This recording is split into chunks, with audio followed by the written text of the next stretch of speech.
Bem-vindo, bem-vinda. Bora lá para trocar uma ideia, mais uma vez, a respeito do direito, naquele pensamento, né, galera? De compartilhar conhecimento para evoluirmos juntos. Hoje temos uma convidada aqui, olha, pensa num conhecimento de ouro a respeito de um tema aqui da onde a gente está falando, que é a região litorânea aqui de Santa Catarina, Itapema, Balneário, Bombinhas, uma região que está crescendo muito e você bem sabe, provavelmente já ouviu aí na mídia, né? 1 metro quadrado e quase mais caro do Brasil e está aqui.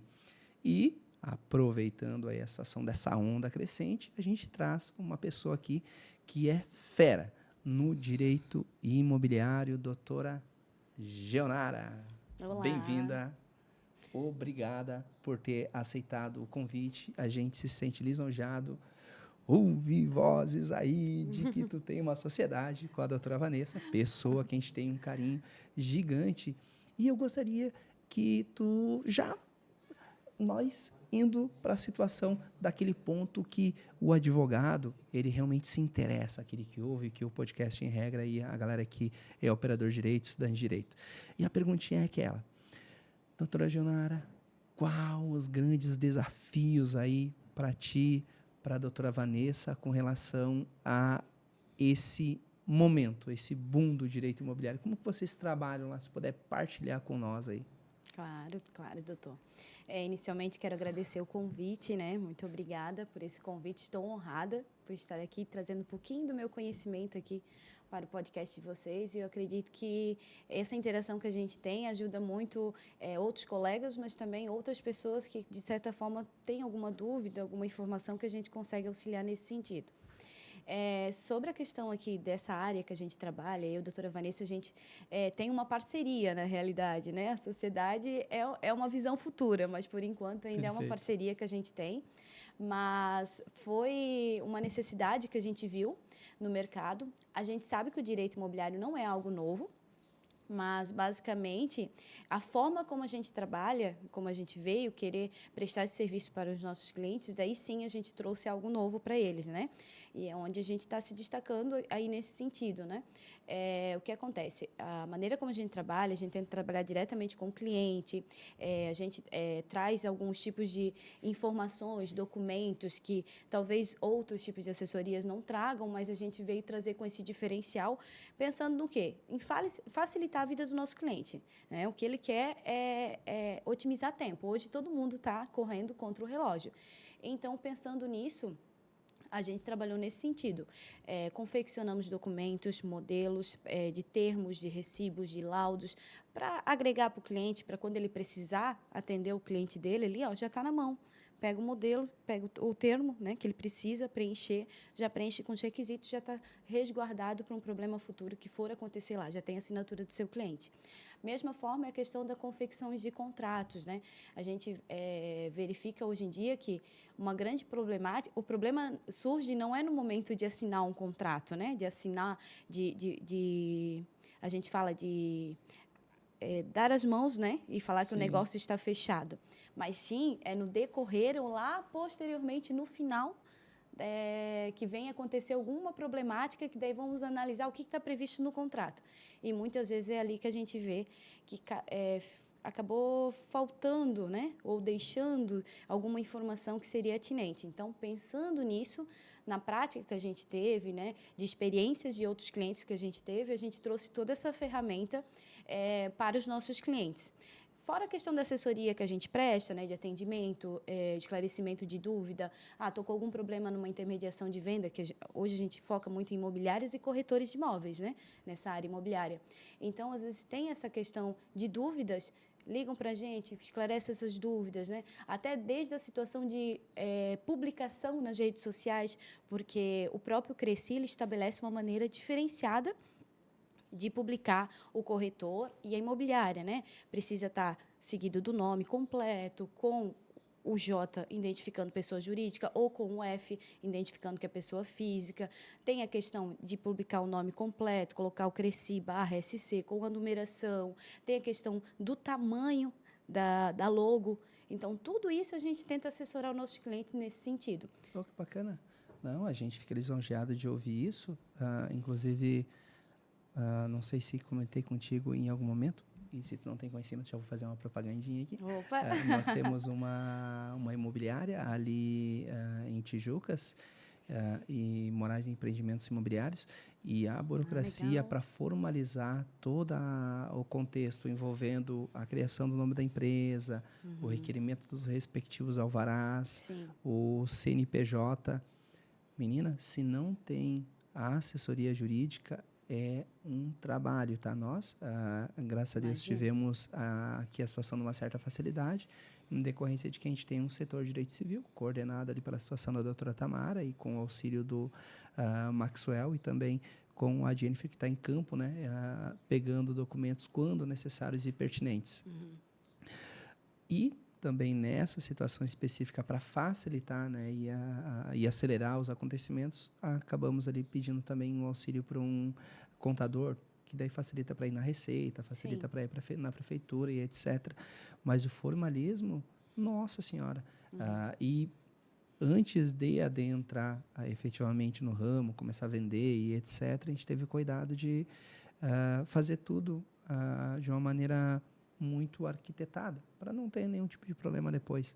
Mas foi trabalho. Então, eu digo que, e afirmo, é imprescindível, se não é impossível, né, um corretor ser advogado, ter essa formação, mas imprescindível para um corretor ter um advogado ali ou assessorando para não dar rolo. Gurinha do céu, e como dar rolo à situação de imóvel?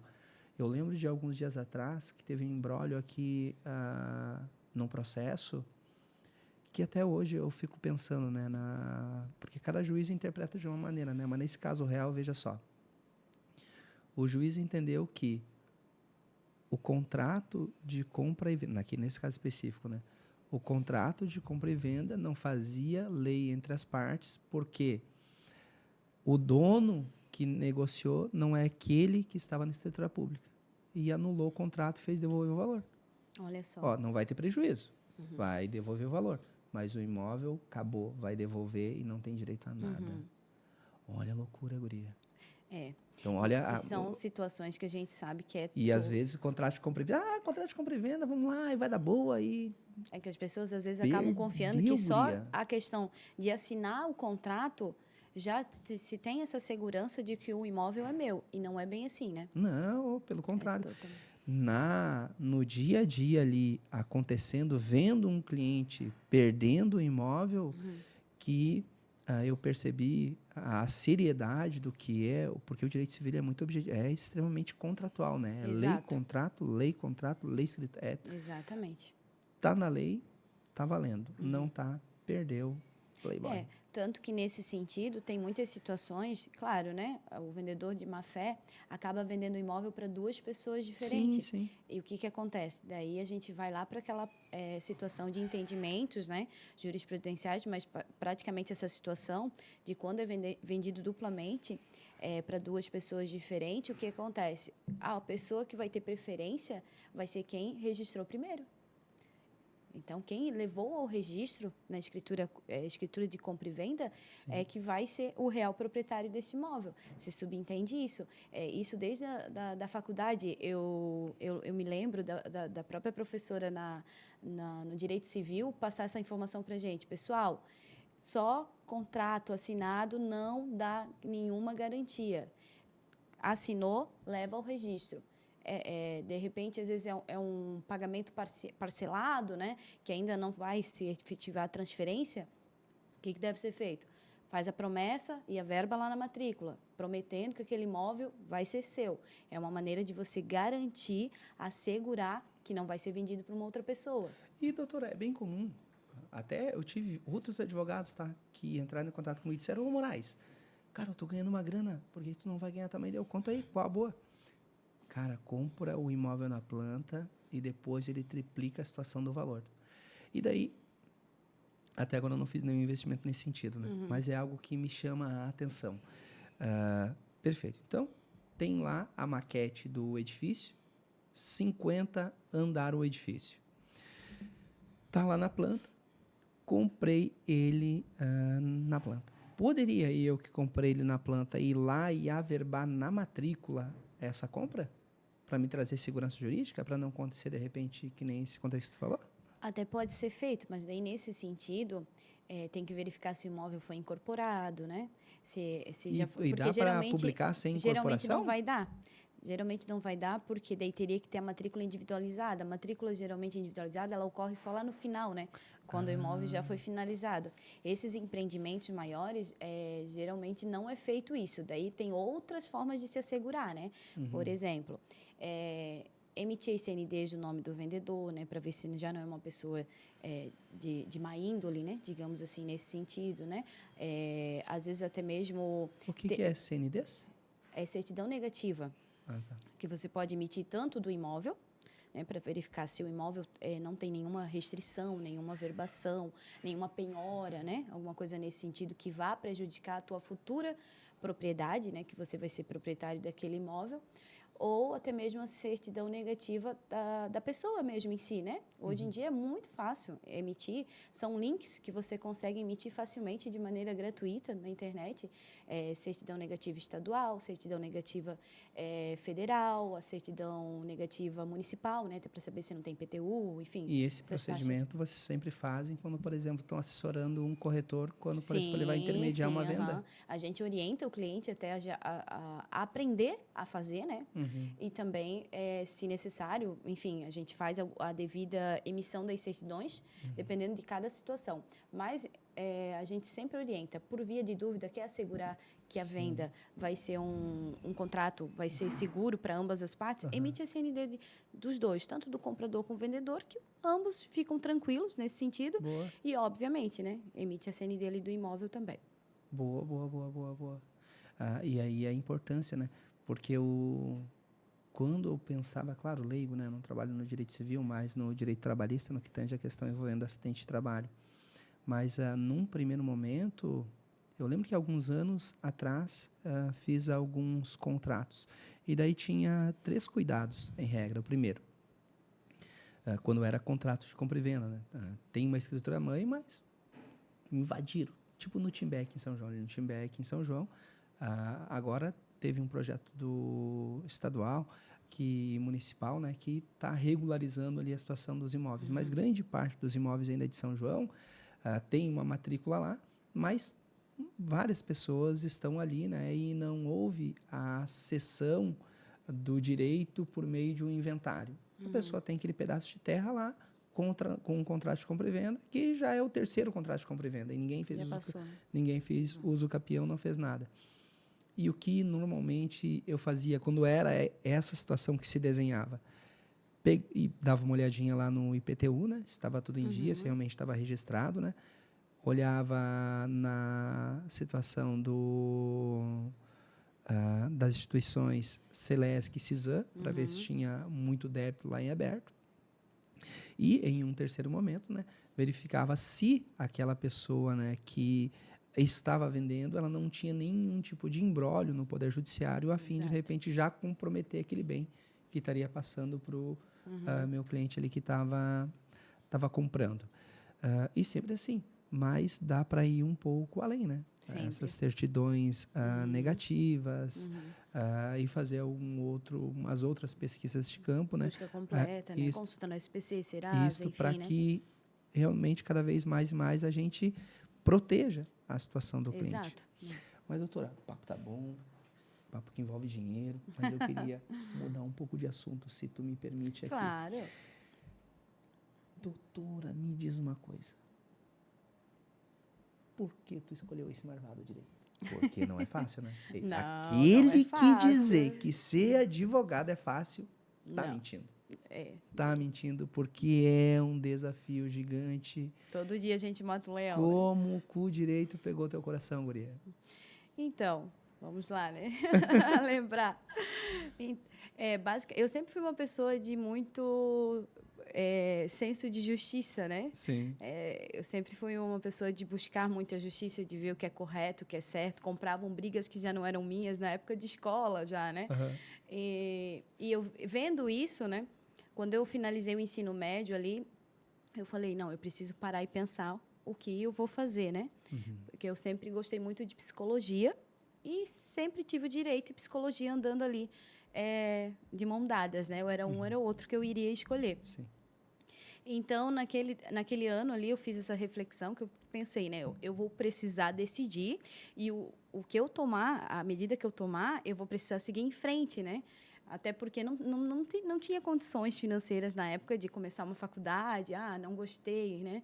Vou parar e vou começar outra. Não, né? Então, eu já fui focada nisso, pensando nesse objetivo. E, no ano anterior, o meu pai sofreu um acidente de carro.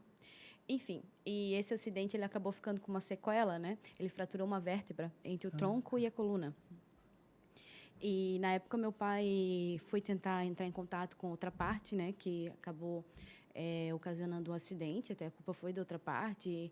Enfim, ele falou que não iria pagar nada, revoltou. Meu pai, na época, era uma pessoa de idade já, né? Já era uma pessoa idosa. Foi muito grosseiro, tentou até ir para cima do meu pai, nesse sentido. E o meu pai chegou em casa, me lembro, e ele falou, eu não vou fazer nada, não vou me incomodar com isso.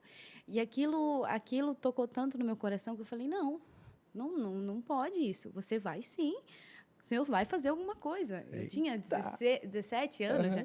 A gente vai procurar um advogado e o pai vai atrás dele, né? E, nesse sentido, o pai entrou com uma ação judicial, tudo, enfim, muitos anos depois veio a ganhar o valor ali de indenização, né? Sim. Mas nisso acabou me vindo esse estalo que eu falei, não, eu acho que é isso que eu vou seguir, é esse caminho que eu vou tomar. E então foi isso, né? Cara, Entrei na área de direito, gostei. A princípio a minha pretensão não era ser advogada, eu tinha interesse em prestar concurso para juiz. Boa. Mas no decorrer ali, quando eu peguei a experiência, eu gostei. Tá? É? Mas que bom que a gente tem tu como advogada. Opa, obrigada. Mas acabou que no dia a dia ali eu gostei de atuar na área, enfim, resolver os problemas das pessoas, escutar as pessoas, né? Sim. Vem um pouco da psicologia também, né?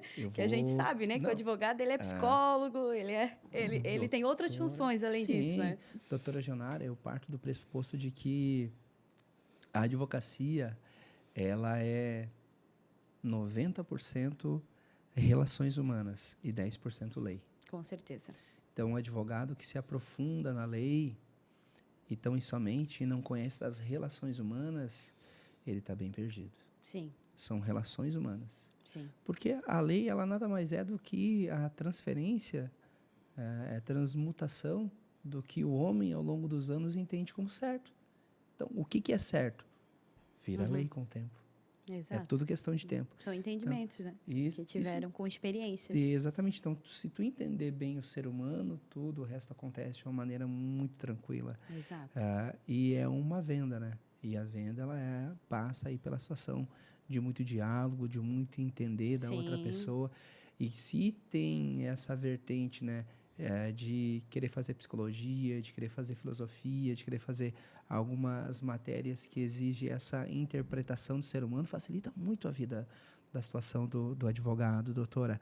Penso por isso aí tu está fazendo tanto sucesso. Opa! Tem ali, ó, do ladinho, Obrigada. a psicologia. Mandamos lado a lado, né? Sim. Quanto tempo advogando já, doutora? Há 5 anos. 5 anos? Já há 5 anos estou aí. E como é que está a situação se tu puder contar um pouquinho aí da tua trajetória, entre a tua formação e até agora? Claro.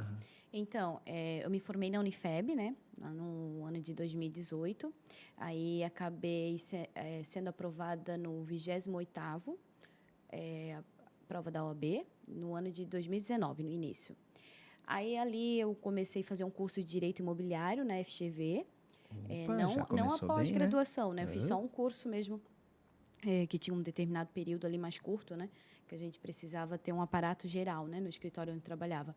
Aí, posteriormente a isso, me estendi, fiz a pós-graduação em Direito Processual Civil. E agora eu sou graduanda também no Direito de Responsabilidade Contratual e Civil. Tá fazendo? Estou fazendo. Mas, a gente não pode parar, né, doutora? Nossa área não pode. Tem que sempre estar se especializando. Esses dias eu comprei o 3º curso de acidente de trabalho, que ele só foi atualizado. Já ouviu falar sobre a Instituição Legale de São Paulo? Não. Legal. Meu Deus, os cursos mais baratos e mais práticos que... Fazendo propaganda, né? De graça. É de Vou graça. pedir um desconto pros caras lá. Não, já comprei, por Deus, Já envia o link pra eles. mais de 30 cursos já comprei deles. E 3 Olha pós-graduação. só. E um preço acessível. Nossa, a média do valor dos cursos deles gira em torno de R$50 a 300. E a pós-graduação, quando em oferta, 1.000. Qual pós-graduação tu compra com 1.000? E qual Preço curso tu bom. compra com R$50? E assim, todos os professores advogados. Todos. Até legal. hoje eu não tive nenhum professor no Legale E é bom, isso é importante. que não é advogado, porque daí traz a Porque prática. eles trazem a prática, né? Porque senão fica Isso. muito na teoria, foge muito da nossa realidade. Justamente. Daí tem um professor em especial, que eu gosto muito dele, e que é o 3º curso atualizado de direito acidentário que assisto, agora faz pouquinhos dias, aí fiz a aquisição e agora estou olhando, sempre naquela pegada, né? Eu acho muito legal o seguinte pensamento, de que aquele que não tem a humildade de sentar para aprender, ele não tem o direito de se levantar para ensinar. Porque todo dia, a gente aprende um pouco mais e as coisas vão mudando, gurinha. Vão mudando. Vão. Ó, a legislação trabalhista mesmo. Mudam o tempo todo, né? O tempo todo tem um entendimento diferenciado, né? Uma decisão nova, um projeto de lei e assim vai, né? A gente precisa sempre estar se atualizando. Sim. Doutora Gionara, tem algumas coisas que acontecem na nossa vida enquanto operador de direito que elas são muito marcantes. Se eu fecho o olho agora e eu olho para trás, e como eu trabalho muito com o direito previdenciário e com o direito trabalhista, me vêm muitas histórias que, se a gente começa a contar, mareja os olhos. E dizendo isso, eu te faço uma indagação. Tu lembra de alguma história massa no contexto aí e durante essa trajetória aí de mais de meia década que tu tá aí, ó, enquanto operador de direito, e que te alegra o coração e tu poderias compartilhar com nós? Além, é claro, dessa que envolveu o teu pai. Opa, é verdade. Bom, tem um processo judicial que ficou um pouquinho marcado, assim, que eu fiquei tão feliz em contar a notícia para o cliente que parecia até mesmo que era eu a autora dos fatos, né? Mas foi um processo de pedido de regulamentação de guarda. Esses são fortes, né? Exato. Que eu tinha um amorzinho por direito de família, ainda tenho, né? Tenho um pezinho lá. Quando eu posso, eu estou atuando nessa área. E o que acontece? O cliente me procurou e era o genitor. Ele tinha criança, já morava com ele há 3 anos, né? A mãe, enfim, foi embora e deixou a criança com ele e simplesmente deixou permanente, né? Nunca regularizaram a guarda, nem nada nesse sentido. Mas já há 3 anos que a criança residia com ele. Em uma das visitas anuais que ela fazia, digamos assim, ela veio buscar a criança para passar o final de semana e levou a criança e simplesmente mandou um WhatsApp para o pai falando que não iria mais devolver a criança, queria ficar com ela. Cara, chegou a me arrepiar. Foi bem tenso. O pai entrou em contato comigo desesperado, assim, né, pedindo o que eu faço, né? Nesse sentido, a gente entrou com uma ação judicial, né, com tutela de urgência. Enfim, colocamos todas as informações, documentos, provas, testemunhas que a gente tinha dentro desses autos para comprovar que a criança já tinha toda uma vivência. No pedido de tutela, te juntou as testemunhas? Não, os documentos, né, para comprovar que ele residia com o pai. A gente juntou na tutela também para demonstrar isso, para fazer com que essa criança retornasse, né, para o ambiente familiar. E as testemunhas a gente pediu no decorrer do Ganhou do tutela, processo. meu Deus, já estou até ansioso. Então, Ganhou tutela? Não. Não. Não ganhei. Foi indeferido, além de tudo. Doutora, juntei histórico escolar. Assim, ó, eu acho que o mais atestado. importante que existe na vida de uma mãe e de um pai é o filho. Sim. E não regulamentar a guarda é um... Ainda mais nesse sentido, Nossa, né, doutor? Guria, principalmente... A criança morava com o pai há 3 anos. Deus, Do dia para a noite vai... É uma falta de sensibilidade. Às vezes... Tu foi conversar com o juiz ou com a juíza na época? Antes de despachar? Não, eu recorri. E daí? Aí deu certo. Então, foi aonde eu consegui dar essa notícia para o cliente. E eu me lembro da felicidade dele, sabe? Do brilho nos olhos, assim. Aquilo me emocionou até hoje me emociona. Que eu vi que realmente era um pai zeloso, Sim. que cuidava daquela criança com todo amor e carinho. Durante 3 anos morava com ele. A mãe vinha 1, 2 vezes por ano visitar. Sim. E quando a gente conseguiu reverter a situação, Sim. ele agradeceu muito. E eu fiquei tão feliz Nossa com a senhora, notícia guria. também. Foi uma Isso, coisa bem marcante. Assim, foi bem no sim. início, lá quando eu comecei a advogar sozinha, né, de maneira autônoma. Então, foi assim uma vitória para mim e para ele, digamos assim. A importância. Não, doutora, isso eu tive no lado oposto, com o resultado. Na verdade, não fechamos o contrato, mas veja só um caso real ali que aconteceu aqui no escritório há alguns anos atrás e que na época não conseguimos fechar o contrato, mas infelizmente o desfecho não foi que nem o teu, que foi feliz e que como deve ser. Sim. Mas eu lembro que tive um cliente que o filho dele tinha aproximadamente 3 para 4 anos. Desde que nasceu ele cuidava e a mãe veio também do norte do Brasil para cá e levou. E dele chegou no escritório desesperado, também chorando, uma pessoa já dos seus quase 40 anos chorando. E a gente coloca a medida, olha, tem que ter provas, entra com uma ação de busca e apreensão, né? Num primeiro momento, depois entra com uma ação para regulamentar, ou entra já com uma ação para regulamentar, pede uma tutela, mas tem que provar que tinha guarda. E eu lembro que eu pedi prova e ele não tinha prova, só tinha testemunha. Nossa. O que eu vou fazer com testemunha? Eu vou lá A registrar em criança cartório? não ia na creche, nem nada disso? Nada, nada, nada, nada, nada, nada. Ele trabalhava de pedreiro, não tinha. A vizinha cuidava, não tinha na época. Isso faz um bom tempo já na época não tinha foto no celular. E daí eu disse, olha, amigo, sem prova, Infelizmente. dificilmente a gente vai conseguir reverter em um pedido de liminar, em um pedido de tutela. Ou seja, vai ter o desenrolar do processo e vai demorar para te pegar a guarda. Mas isso não me garante. Ainda que tivesse as provas, não teria como eu garantir, até porque não é o que decido. Né? Quem decide é o juiz. E lembro que a gente acabou não fechando o contrato, e ele contratou um outro advogado. Daí passou 1 ano e meio, mais ou menos, ele esteve no escritório para resolver uma outra questão, de um processo trabalhista, e ainda não tinha pegado a criança. Olha isso. Por isso, eu tenho acho que uns 3 ou 4 vídeos que eu falo só disso, da importância da mãe ou do pai que tem a guarda de fato a regulamentar. Exato. Porque para regulamentar é bem tranquilo e é uma ação muito rápida. Sim. Mas para virar o jogo, se levar e não ter prova contundente... Sim. E ainda assim, tendo prova, né, doutora? Ainda tem o risco. Tu pensa, olha só, porque não existe uma regulamentação judicial. Justamente. Então, se presume que a guarda é dos dois. E quanto tempo demorou entre a mãe levar e pegar a guarda de novo pela demanda, doutora? Olha, foi uns 3 meses, eu acho, doutor, ainda. Tu imagina o sofrimento. Porque, enfim, teve o recurso, né, de analisarem, claro, né, que foi com urgência, mas ainda assim, né? 13. Não, tu imagina o coração de um pai, doutora. E não só do pai, mas a questão de toda essa mudança brusca Sim. na vida da criança, né? A criança, ela ia na escola, né? Ela já era adaptada no lar dela, né? Sim. Já tinha toda uma rotina. Então, do dia para a noite acontecer isso, então é de se pensar mais na questão das condições da criança, como que vai ficar o psicológico dela nesse sentido. Perfeito. Doutora,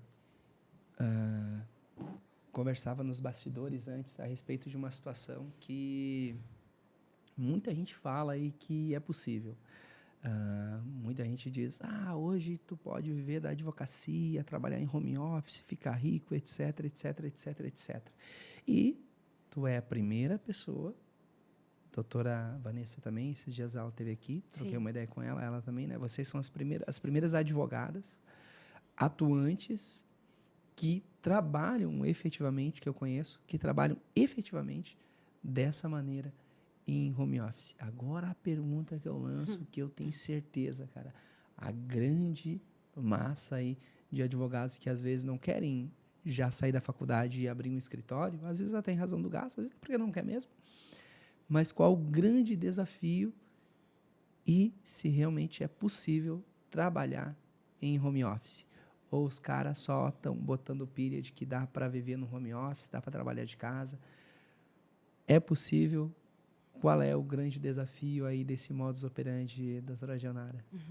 Olha, eu posso dizer nesse sentido que eu sou a prova disso, que é possível.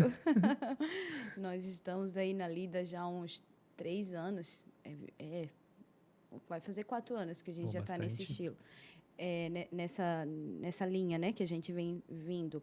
Porque o que a gente viu necessidade foi o seguinte: hoje a gente tem uma grande ferramenta na nossa mão, que é isso aqui, né? Sim. Isso aqui. É uma maravilha, né? Isso aqui tem o ônus e o bônus, né? Mas, assim, na questão, pensando do trabalho, todo mundo hoje está correndo contra o tempo. Todo mundo hoje quer otimizar o seu tempo. Então, pensando nisso, a gente trabalha dessa forma porque o nosso cliente não tem necessidade desse presencial. Então, consequentemente, a gente está nessa linha de home office hoje, mas a gente tem toda uma organização por trás, né? Não pense quem é em home office que não se trabalha ou se pode fazer o seu próprio horário, enfim, né? Tem um pouco de tem autonomia? Tem. Mas muitas vezes a gente acaba trabalhando mais do que se fosse dentro de um próprio escritório.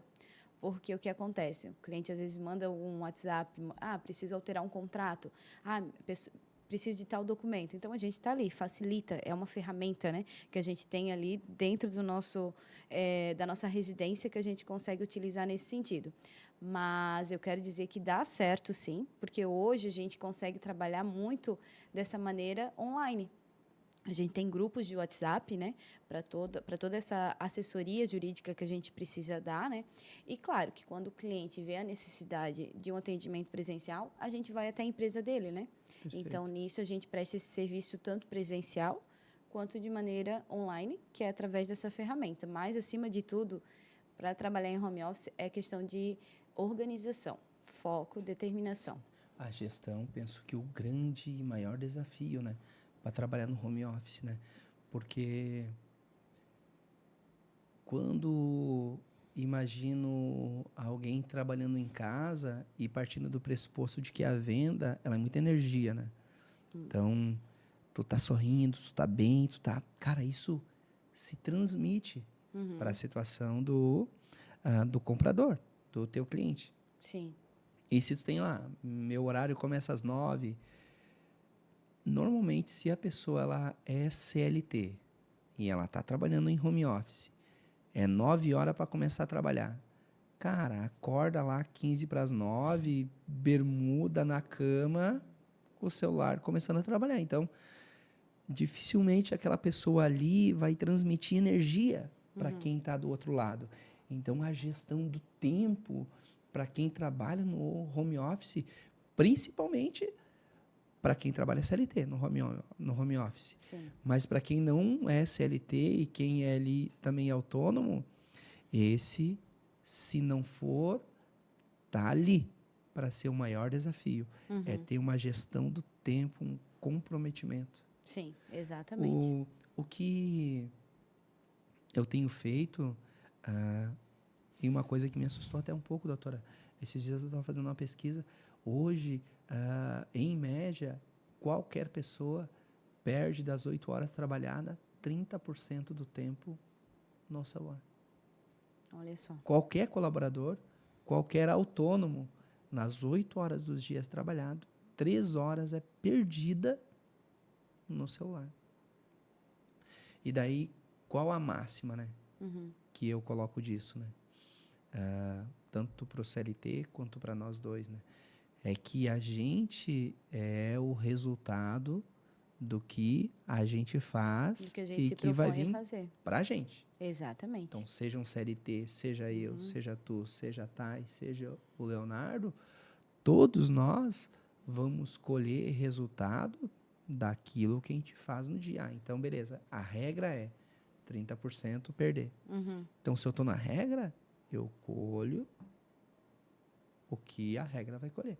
Sim. Tu saiu da regra, buf, possibilidade de voar. Mas daí a pergunta é, tá, então como que eu saio da regra? E até eu te faço a pergunta, como que tu consegue gerir o teu tempo, doutora? Então, doutor, inicialmente foi mais difícil. Porque realmente daí a gente Acordava acaba... às 10 horas, garota. Só trabalho de tarde. Não, ainda não era assim, porque eu ficava com a consciência pesada, né? Sim. Mas no começo eu tinha uma certa dificuldade de conciliar casa com trabalho. Às vezes acabava misturando trabalho com casa, então não conseguia lidar com o tempo. Mas a partir do momento que a gente foi tendo demandas, e essas demandas foram aumentando, eu vi a necessidade do quê? De eu ter uma organização. Tá casada, doutora? Sou casada. Quanto tempo? Desculpa mudar de uma maneira tão abrupta, porque quando tu falou gestão do tempo, eu pensei, cara, e o marido nessa história? Não, juro pra ti que eu pensei. Quanto tempo é casada? Então, eu sou casada já há uns 5... Na verdade, casada, eu sou agora recentemente. Eu casei em setembro Casou do na ano igreja? passado. Não, casei no civil. Ai, bacana. Mas antes eu tinha uma união estável já há uns 5, 6 anos já. Bastante tempo. Ei, O total ali de passou a relacionamento regra. Já passou a regra. Tá na tá verdade, no se lucro. for totalizado, dá 14 anos, então. Meu Deus do céu. Aí já passou um pouquinho Mas tu mesmo. casou novinha? Não casei novinha. Quantos anos Que a tem, gente... doutora? Eu tenho Meu Deus, 30.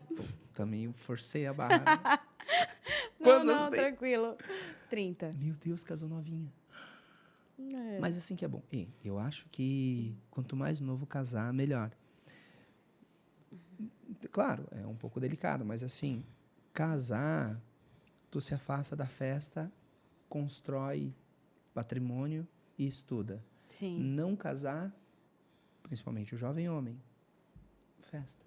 Sim. Então, daí tu não constrói patrimônio e não estuda, porque tu tá ali, no rolê.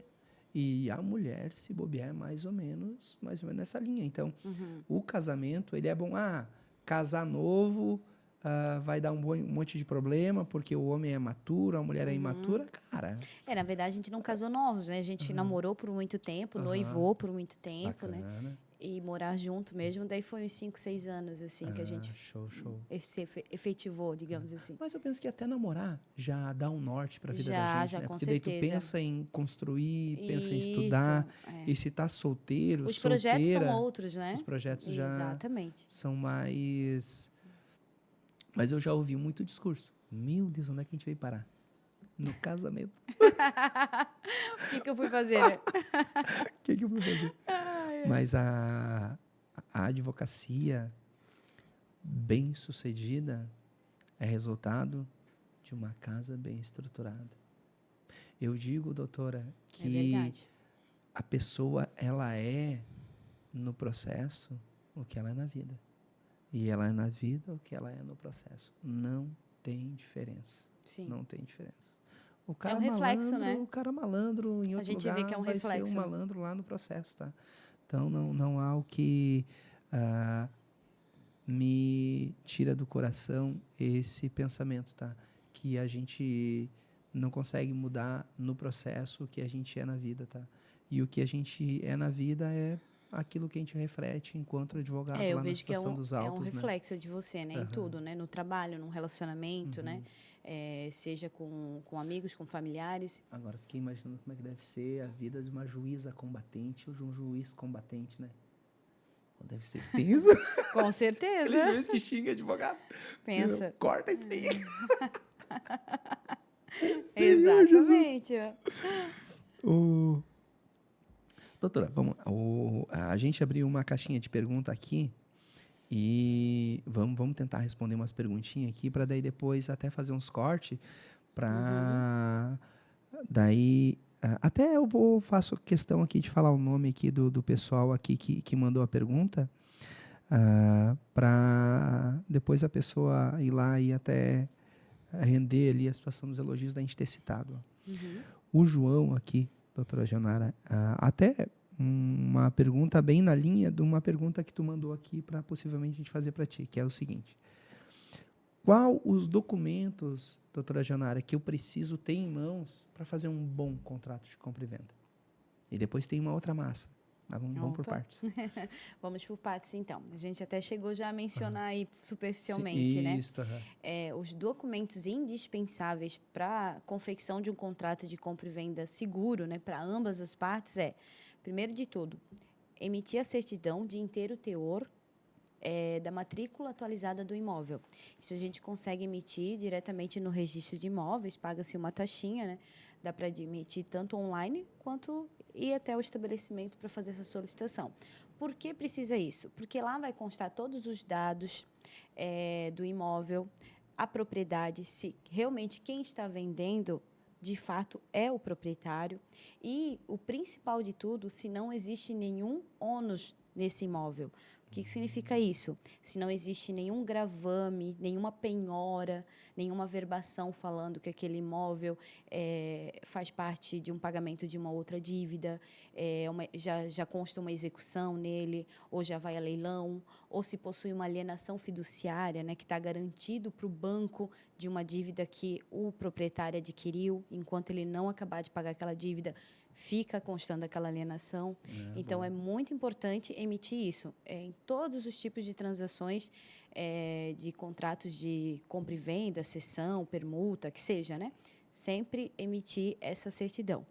Posteriormente, a gente também faz a orientação de emitir essas CNDs que a gente mencionou anteriormente e até os termos de quitação de débito, né? Dessas empresas de prestação de serviço Celesc, Cisan, verificar se não existe IPTU em aberto, taxa de lixo, né? Boa. Não, guria do céu.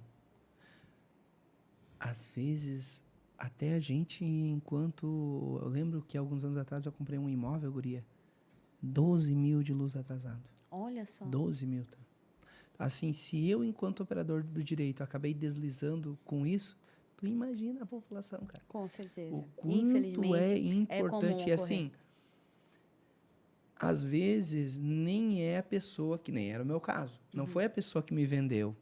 Foi a pessoa que vendeu para ela. Nossa, já teve 2 pessoas que foram lesadas com isso.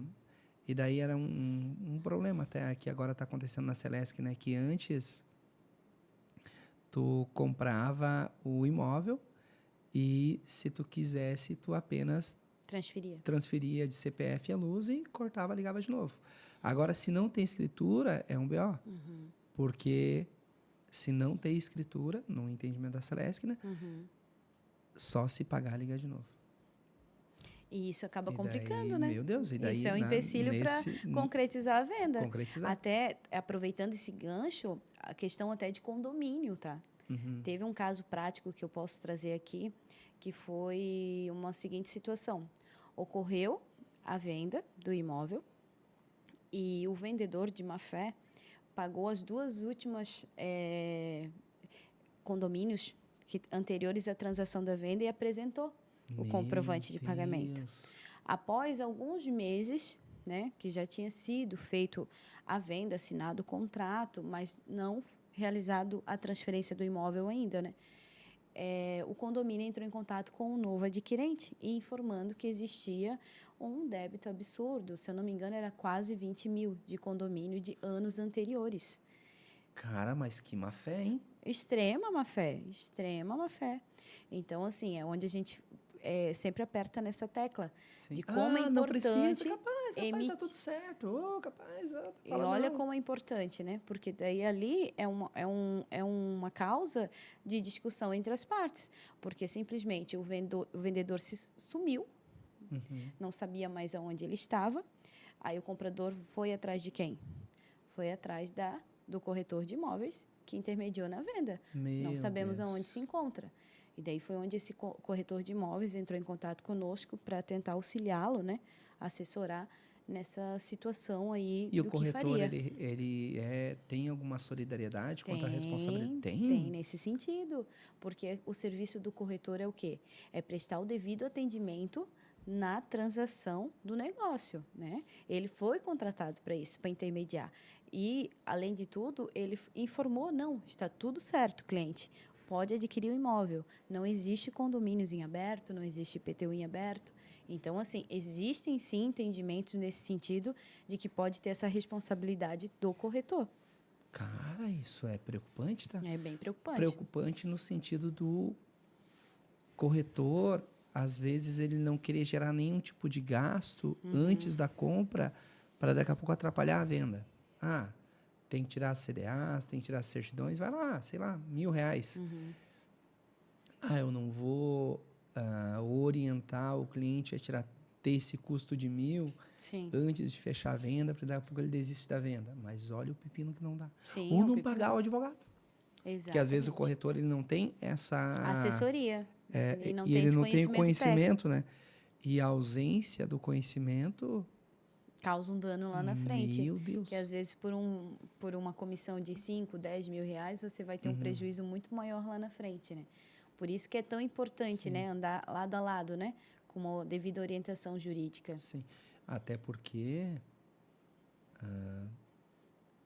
há alguns dias atrás, eu fui fazer algumas visitas em loco de alguns apartamentos para uma futura parceria com algumas construtoras ali em Itapema. E que, eu vou te dizer, eu fiquei apavorado, tá? Eu lembro que conversava com uma representante da construtora, né? E eu dizia para ela, eu acho que eu vou parar de advogar, mulher. Porque ela me chamou muita atenção. Fomos ver lá o apartamento. O valor do apartamento, 4 milhões. Tá, e daí se vender, como é que recebe? À vista? Como assim à vista? Sim, à vista. 6% de 4 milhões? No ato da assinatura. Meu Deus. Abandonei a advocacia. Daí eu ouvi... Não, mas juro, aquele rentável. dia... aquele dia É uma área muito rentável mesmo. Aquele dia, juro por Deus, doutora Jonara, aquele dia eu vim de Itapema no carro, era uma outra pessoa que estava dirigindo, eu vinha no carro pensando... Olha, eu advogo e não é só por dinheiro. Porque se fosse só por isso, eu ia virar corretor. Sério. Já tinha abandonado o barco. Sério, tá? Juro por essa luz, guria, Sim. que eu pensei, cara, se fosse só pela grana, eu ia virar corretor. Não vender um imóvel de 6 meses ganha mais que advogado? Sim, com certeza. 6% A pessoa saber se organizar financeiramente e consegue... Isso. Mas quem gosta de advogar, não adianta, tá? É exatamente isso. Não adianta. Não. Claro, sonho que tenho e penso, tu tens também, o sonho de grande maioria das pessoas, né? É viver de renda passiva. A advogar, ser corretor por algo que nos move, né? Que a gente gosta de fazer. Mas não depender do nosso trabalho, né? Sim. Ter o nosso trabalho como algo que nos faz feliz. Exato. Mas ter uma renda passiva para não depender único e exclusivamente dele. Esse é o fim, né? Sim. Mas agora, no meio, até encontrar esse fim, a gente tem que fazer alguma coisa que nos mova, né? E a advocacia, para quem é movido pela advocacia, eu acho que não a deixa, né, doutora? Eu também vejo isso, porque quem é movido pela paixão, né, da advocacia, né? Porque é uma área que, por mais que ela é árdua, né? O dia a dia dela não são tudo flores, como se diz, né? A gente sabe que tem altos e baixos, mas quem gosta não consegue sair justamente por esse sentido, porque se sair vai fazer falta daquilo. Sim. Você pode reclamar que você está sem tempo, que está com muita demanda, com muito serviço, mas quando você não tem, você sente falta. Sente, né? sente. A gente consegue perceber isso até nas férias, né? Eu vejo que nas férias meu celular estava um pouquinho parado e eu tava com vontade de trabalhar já. Quase só, isso. Já senti falta, já queria me organizar, já começar os projetos da agenda, né? De o que vou fazer daqui para frente esse ano, como é que vai ser 2024. Então, eu vejo isso, que a advocacia é quem se apaixona por ela realmente se mantém ali. Se mantém ali. É muito massa. Doutora, vamos lá. Seguindo aqui, eu vou cuidar aqui, porque quem não me autorizou a dizer nome, né, que fez a pergunta, não vamos dizer qual foi, né, mas o João ali autorizou, falamos o nome dele, né. Seguindo aqui uma outra indagação bem interessante aqui, doutora.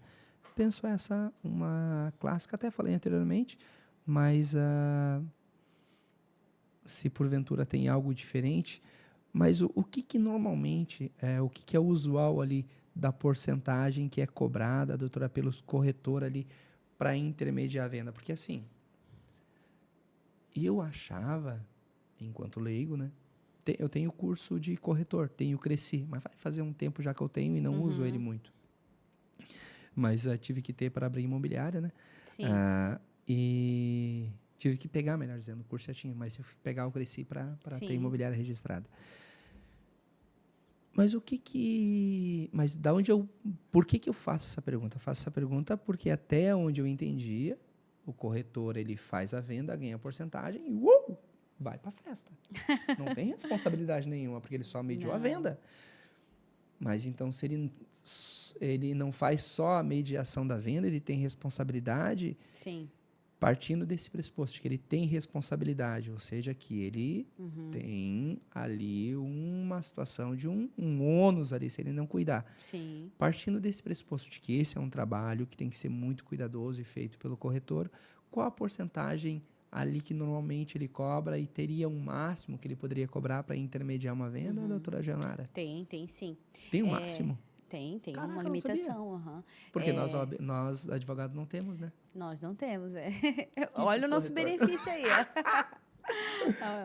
Então, o corretor, geralmente o serviço dele, ele é fiscalizado e regularizado, né, pelo CRECI, né, que é o Conselho Regional de Corretores de Imóveis. Então, é pelo CRECI de cada estado. E o CRECI, ele estipula um percentual que o corretor deve cobrar nessas intermediações de venda para ganhar como comissão, né? Geralmente, lotes urbanos, terrenos urbanos, né, que a gente está mencionando, tem uma limitação de 6% a 8%. Vai depender se é edificado ou não é edificado. Então, se não for edificado, é 6%. Se for, é 8%. E tem um mínimo? O mínimo é o 6%. Ah, o mínimo é 6%. O mínimo é 6%. Bastante, aí, né? terrenos de lotes rurais é 10%. Então, é basicamente esse mínimo legal que deve ser cobrado, né? Digamos assim. Mas daí, se for pensar, cara, de 8% a 10%, é crível a responsabilidade, né? Porque é bastante. Sim, é bastante, com certeza. Por isso que tem responsabilidades, né? Às vezes, muitos corretores não têm esse conhecimento, muitos corretores imobiliários, né? Não têm esse conhecimento que, sim, eles podem responder tanto solidariamente quanto subsidiariamente, dependendo de cada situação que ocorrer, né? E o que acontece? Até o que a gente vê muito em prática são até denúncias no CRECI, de outros colegas profissionais que a gente verifica que acabam cobrando um percentual mínimo, né? Um valor muito ilusório, 2%. Isso. Enfim, como forma de captar o cliente, né? E é uma captação indevida, porque, de certa forma, acaba sendo uma concorrência desleal, que se cada um cobrar um percentual diferenciado na praça, o que vai acontecer? Vai acabar prostituindo o mercado. Então, por isso que o CRECI vem com essa questão de fiscalização e eles batem em cima, na porta. A gente já viu e presenciou várias situações do CRECI fazer esse tipo de fiscalização. Bacana, mas tem que ser feito, né? Como é uma maneira, né? Temos um mínimo, né, na advocacia, penso também na corretagem tem que ter, né? Sim. Porque senão deflaciona e daqui a pouco ninguém está pagando para fazer a mediação. Exatamente, né? Vai tudo por quem está cobrando menos. E a pessoa física que vende sem um mediador, ele perde muito tempo. Perde. E um corretor bem instruído demora tempo. Exatamente. Então, demanda tempo, né? Há essa sensibilidade daquele que está vendendo, de que realmente vai facilitar muito a vida dele, dada a responsabilidade, né, que vai ter o corretor. E o corretor também tem a sensibilidade de que o trabalho dele tem um custo de tempo, né? E tem uma responsabilidade. Tem uma responsabilidade, mas sobretudo, e esse penso é o mais importante, ele tem que receber por isso, né? Sim. Não tem medo de ter lucro, né? Tem advogado que tem medo de ter lucro. Tipo, tem medo de cobrar. O cara tem que cobrar, pô. Trabalhou, né? Prestou o serviço. 5 anos lá para... Tem que ser remunerado. Terminar a faculdade. E qual a importância, doutora, do imóvel regularizado quando a gente pensa ali numa transação? Vai facilitar a vida se ele está regular? Tu poderia apontar pelo menos os 2, 3 requisitos ali das vantagens de ter um imóvel regular realmente? Então, a questão do imóvel regularizado, qual que vai ser o grande diferencial dele, né? O principal de tudo é a segurança. É a segurança que você tem do que você está comprando, que realmente esse imóvel, ele é de quem está vendendo, esse imóvel ele não tem nenhum empecilho que possa prejudicar futuramente para você transferir o seu nome. Então, assim, esse é o grande benefício de tudo, né? O imóvel devidamente regularizado também vai te trazer o benefício do quê? De você, de repente, futuramente quiser incluir como garantia numa transação bancária. Boa, essa é clássica. Não, eu quero vender, eu quero ter escritura para mim poder fazer um financiamento. Em Essa cima, clássica, né? né? Vai conseguir ter um giro, retirar o valor para Sim. fazer o investimento, enfim, né? Esse é o grande diferencial, né? A segurança, esse benefício e também a questão da valorização do imóvel, né? Porque o imóvel regularizado, ele é diferenciado no mercado. Para um investidor, para uma pessoa que quer adquirir um imóvel, se tiver um imóvel regularizado em mãos, tudo pronto, com a documentação em dia e um imóvel ao lado, que ainda não existe a regularização, a parte tendo o valor ali para pagar, qual imóvel que ela vai optar? Ela vai optar pelo imóvel regularizado, que ela já pula etapas, não vai precisar verificar quais os procedimentos a serem tomados, de quem aquele imóvel, se precisa de anuência, se o que precisa ser feito, se dá para fazer uso capião de membramento, se tem que fazer uma verbação na fração do imóvel, né? Então, assim, esse é o diferencial de tudo. Tem-se uma estatística no mercado que fala que imóveis regularizados, né, em comparação ao imóvel não regularizado, tem uma valorização de 40% no mercado. Meu Deus do céu, 40% é... Exatamente. Sim. E como é que está o Instituto do Uso Capião? Ele está um procedimento bem tranquilo, porque teve há um tempo atrás a questão da possibilidade da regularização do imóvel por meio do uso capião extrajudicial. Vocês fazem muito? É bacana? É tranquilo? Fazemos também, atuamos bastante nessa área de uso capião. Até fizemos um recente que foi muito prático de se resolver, né? Olha só. O que acontece? O uso capião, às vezes, a pessoa acha que é um bicho de 7 cabeças, né? Eu acho. E tudo depende do quê? Da documentação que a gente tem aí para trabalhar com esse uso capião, né? Como que foi feita essa posse, como que foi adquirido, se existe um contrato de compra e venda anterior, Fala né? fala mais. Deixa eu começar a anotar. Se existe documentações que comprovam essa posse durante esses anos, né? Mas, assim, é um procedimento que, se for pelo extrajudicial, né, se não tiver nenhum empecilho, né, que prejudique ele, se não tiver nenhuma parte que esteja em oposição dessa posse, extrajudicial é super rápido. A gente dá entrada no cartório, né? Faz todo o procedimento de regularização, eles analisam a documentação, claro, tem que juntar a topografia, a RT, né, do imóvel, que daí é contratado um profissional para fazer esse levantamento lá da área. Tem que ter daí o topógrafo lá para fazer toda a documentação. Precisa, porque a gente precisa apresentar a área que a gente está pedindo para o uso capir, né? Então, com isso, a gente dá entrada nesse pedido, é feita a análise e, posteriormente, isso é encaminhado ao registro. Aí é feita a ata, né, do uso capião, é feito a intimação das partes, dos confrontantes ali. Intimação? Pode ser por intimação ou pode ser por própria apresentação, né, que sim. a gente fala, né? Que podemos apresentar os confrontantes ali, eles vão todos assinar. Sim. E é bem tranquilo de se proceder, tá? É claro que dependendo se falta alguma documentação, né, aí leva um pouquinho mais de tempo, né? Que daí a gente vem com prazo de exigência para cumprir, né? Cumpre-se esse prazo, entrega a documentação e assim vai dando continuidade. Sim. Mas, por exemplo, vamos imaginar o clássico aqui em São João. Tem um terreno lá no Cracker, lá nos fundos, tem um terreno lá no Timbé, nos fundos, lá que não tem estrutura pública. O valor ali, o custo parte do valor do imóvel para fins de pagamento de imposto? Quem que faz essa avaliação? É feito com base na avaliação venal do imóvel. Perfeito. Então, vamos imaginar que o imóvel ele valha 100 mil. O que pagaria ali, principalmente, para as custas que ultrapassam os honorários do advogado? Vai ter os honorários do advogado. Mas o que vai gastar ali aquele que quer fazer o uso capião? Quanto maior, quanto menor, vai depender a complexidade e o custo? Vai depender da complexidade e do custo, exatamente.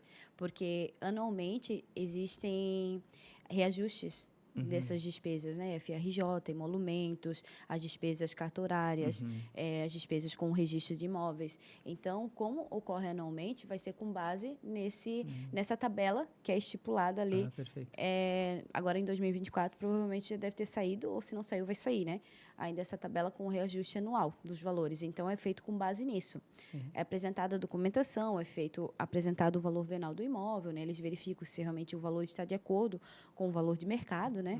Porque daqui a pouco a gente está estipulando aí um valor X e é totalmente fora da realidade, né?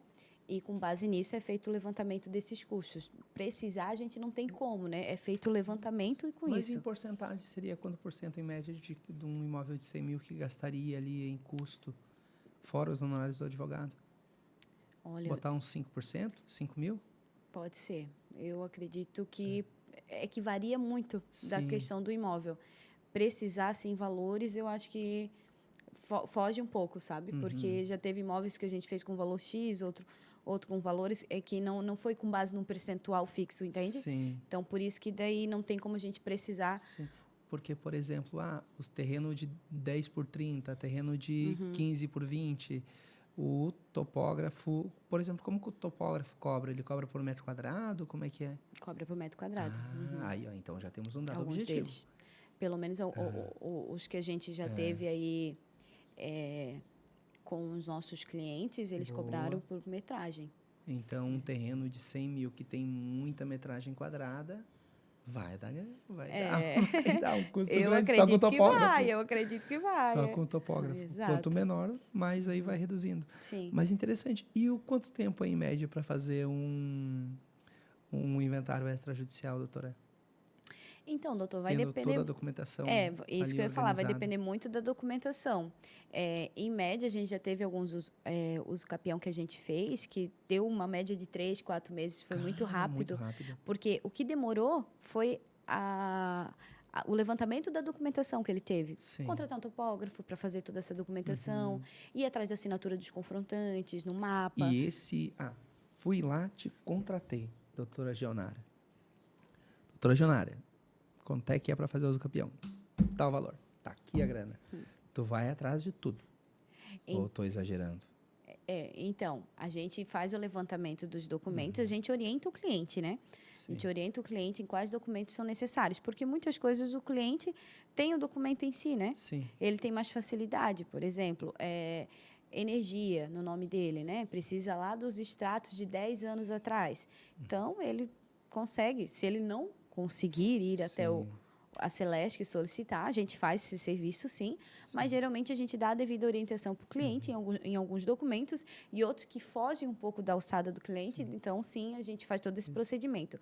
Mas a entrada no cartório, o pedido, né, a emissão das taxas, tudo a gente encaminha para o cliente, faz todo esse levantamento e aparato e vai explicando para o cliente o andamento, né, porque, assim, a questão do prazo, até continuando ali a nossa informação, depende muito também, não de nós, né, depende muito também da questão do pessoal do registro, do cartório, como é que está o procedimento. Às vezes eles pedem 30 dias de análise, às vezes faltou uma documentação, a gente entrega essa documentação, eles pedem mais 15 dias ou mais 30 dias, então a gente depende muito do prazo deles também.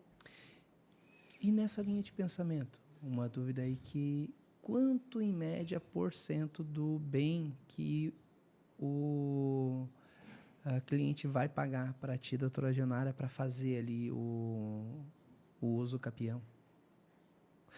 Mas por que estou conversando tanto sobre o uso capião? Porque se bobear, metade dos imóveis de São João não tem escritura pública e grande parte de Tijucas também não.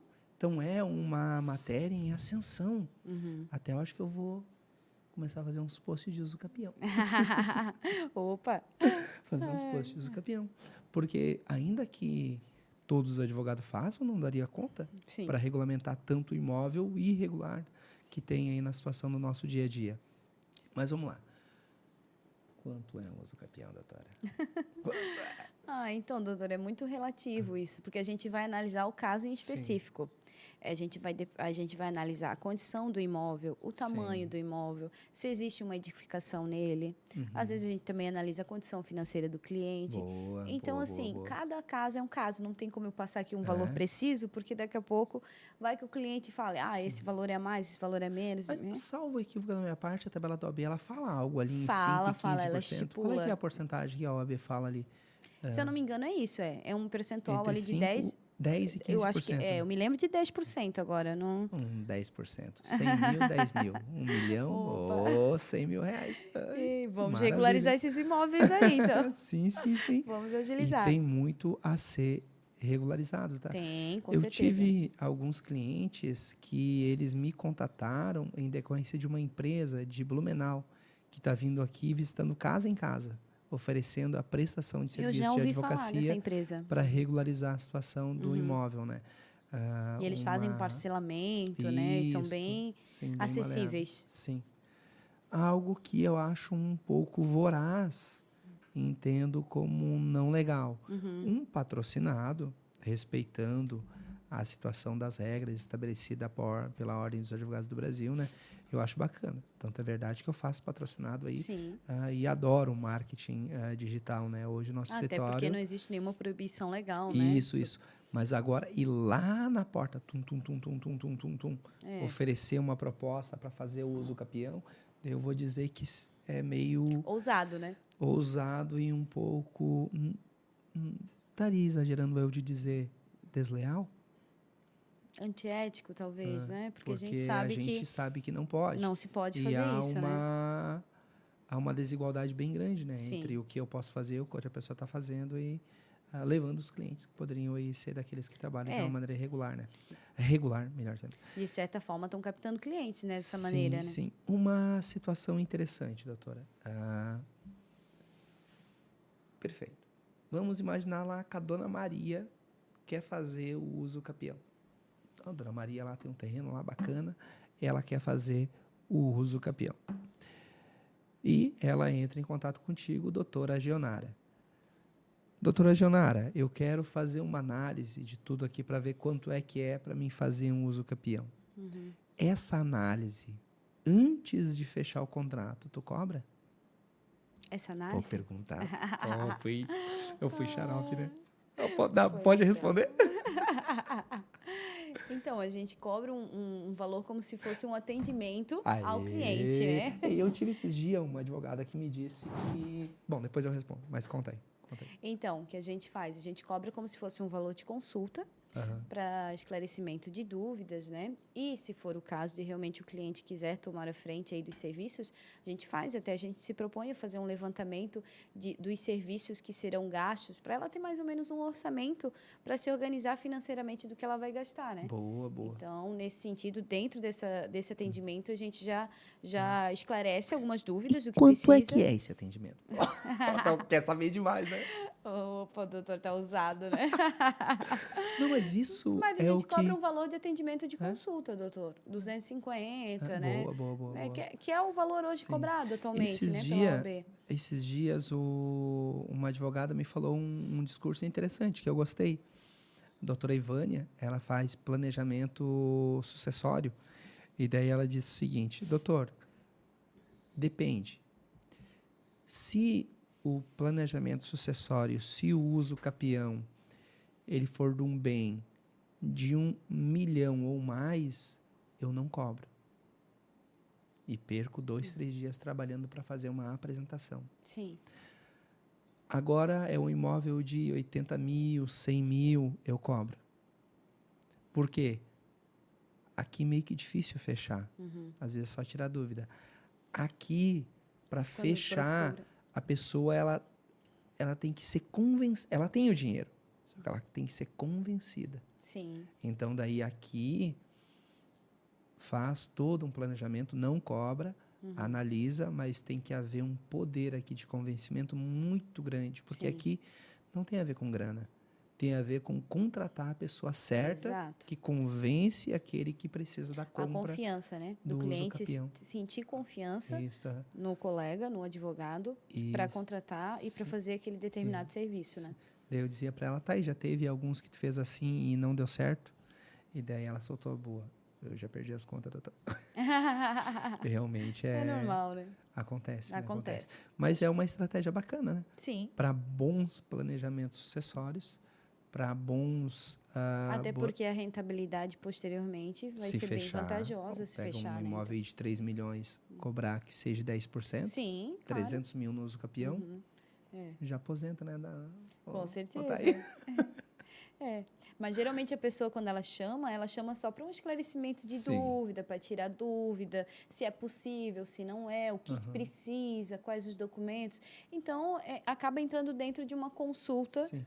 normal, né? Nós temos aqui no escritório uma política quanto a esse ponto, doutor. A gente tem a consulta, a gente encara como consulta, né? E temos o parecer. Nessa linha de pensamento, o que a gente pensa? O que é uma consulta? É o diálogo informal sem análise técnica. Sim. A gente não cobra. Parecer é cobrado. Sim, Então, com certeza. vamos conversar? Vamos trocar uma ideia? Sem problema, conversamos, trocamos uma ideia, damos um conselho, uma dúvida ali genérica, não tem custo nenhum. Saiu da análise genérica para análise técnica, opa, agora vamos ter que marcar uma consulta efetivamente para daí a gente passar um parecer. Parecer, que daí vai ter um custo, né? Sim, claro. Mas para conversar, trocar ideia, a gente tem uma política de não cobrar nada do cliente. Tá? Agora, quando tem que analisar processo, daí Demanda já vai, tempo, né? demanda tempo, e daí não é só um diálogo informal, né? Sim, é um diálogo exatamente. técnico que daí vai exigir, inclusive, o estudo para a claro. gente dar a situação da resposta. Certíssimo. Perfeito. Doutora, já faz tempo que a gente passou o tempo. Acabou passando e a gente nem percebeu, né? Mas um diálogo bacana, tá? Diálogo bacana. Te vejo no futuro cada vez mais e mais com a situação desse desejo ardente de fazer o bem, né? A gente trabalhar, mas principalmente querendo fazer o bem. Isso é o que diferencia, né, um profissional de sucesso do outro. É a gente querer trabalhar para fazer o bem. Porque a gente trabalha para fazer o bem, a gente ganha, a gente tem reconhecimento e tudo. O retorno vem, né? O retorno vem, é tudo questão de tempo, tá? Às vezes demora um pouquinho, às vezes demora um pouco menos, às vezes um pouco mais, vai depender de cada pessoa, né? Mas te ouvindo, tá? Eu te digo sem medo de errar. Tem um admirador, doutora. Que bom. Há muitas pessoas que estiveram aqui, falei isso, né? E falo de coração, porque a gente sente, né, a situação ali do desejo ardente de viver da advocacia, de fazer o bem, de viver para a advocacia mesmo. E isso que a gente precisa, né, no nosso trilhar, né, enquanto operador de direito, pessoas dispostas a fazer o bem, a ajudar as pessoas. Sim. E vai ganhar muita grana. Vai ganhar muita grana, porque são princípios basilares, né? Acaba sendo uma consequência, né? Acaba Mas é sendo uma recíproco, doutor, com certeza. Obrigado. Toda a sua trajetória aí Isso. é um espelho pra gente, né? Se me permite dizer aí onde é que é a situação das tuas redes sociais, Claro. como que a galera pode fazer para te contatar, para a gente deixar aquele feedback para a galera aí, quando pensar no direito imobiliário, lembrar aí da doutora Geonara, lembrar da doutora Vanessa, para a gente realmente permitir que esse espaço seja bom para nós todos. Com certeza. Bom, a gente está sempre disponível aí nas redes sociais, que hoje é um canal de atendimento direto, né? Sim. Temos o Instagram, o Facebook. No Instagram também temos o link que já vai diretamente ao WhatsApp também para se tirar alguma dúvida, alguma informação, marcar um possível atendimento, né? E claro que a gente está sempre aí abertos para auxiliar, né? Que eu acho que o operador de direito em si, ele tem uma grande bagagem em cima, né? É mais uma pessoa para ajudar, um instrumento da sociedade, eu vejo isso, né? Sim. Que a gente está aqui para auxiliar tantos problemas das pessoas, tantos conflitos, mas, acima de tudo, dentro do que é correto, do que é certo, com caráter, com integridade, né? Que eu acho que, assim, a consequência de ter um futuro promissor é algo que vai vir de maneira automática, né? Então, a gente está disponível aí pelas redes sociais JeonaRaLima.dv. É só entrar em contato, que se precisar a gente esclarece qualquer tipo de dúvida e também marcamos um atendimento aí, quem sabe. Perfeito. Obrigada pela participação, doutora. Obrigada também, né, Lisonjeado, doutor? todos nós.